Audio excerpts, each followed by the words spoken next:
হাদিস শরীফের মধ্যে আছে বাবা, যারা 5 ওয়াক্ত নামাজ পড়বে জামাতের সাথে, গুরুত্ব ইহতিমামের সাথে,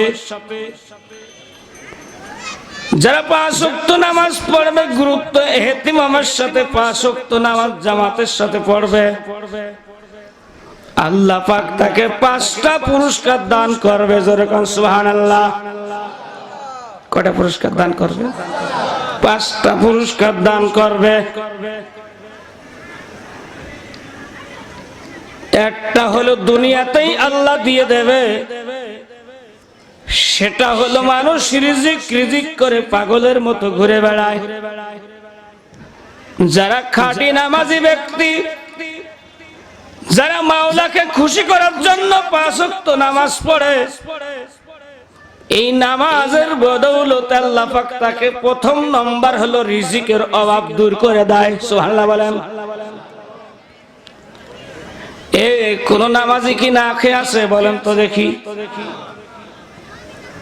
কিন্তু অভাব এক জিনিস, শান্তি হলো আর এক জিনিস, ঠিক না বেঠি? নবীজির দরবারে যতগুলো সাহাবী ছিলেন, সাহাবা ছিলেন, আর সাহাবে সুফা যারা ছিলেন, কষ্ট করতে করতে, না খেয়ে থাকতে থাকতে তারা জীবনটা বের হয়ে গেছে, তবু ঈমানকে নষ্ট করে নাই, ঠিক না বেঠি? এ ভাইরা, আমরা এনজিওর কাছ থেকে ব্যারাকের থেকে লোন কিস্তি করি,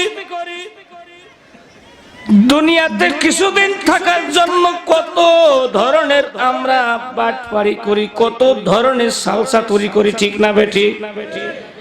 কিন্তু একদিন না একদিন মাওলার কাছে যাওয়া লাগবে, একদিন না একদিন তোমার কবরের যাত্রী হয়ে কবরে যাওয়া লাগবে।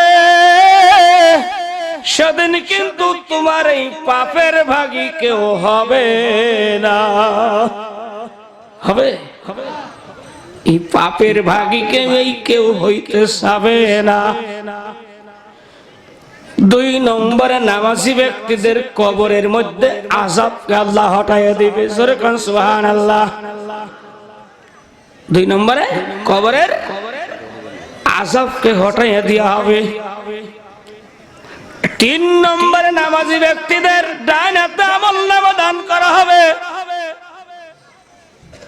4 নম্বরে বিজলির নাই ফুলসিরাত পার করে দেওয়া হবে। সুবহানাল্লাহ বলেন। 5 নম্বরে বিনা হিসাবে আল্লাহ পাক আমাকে আপনাকে নামাজি ব্যক্তিদেরকে বিনা হিসাবে জান্নাত দান করা হবে। সুবহানাল্লাহ বলেন। এই নামাজ পড়তে মন চায় কি চায় না? সবাই বলেন আল্লাহু আকবার। হাত উঁচু করেন আল্লাহু আকবার।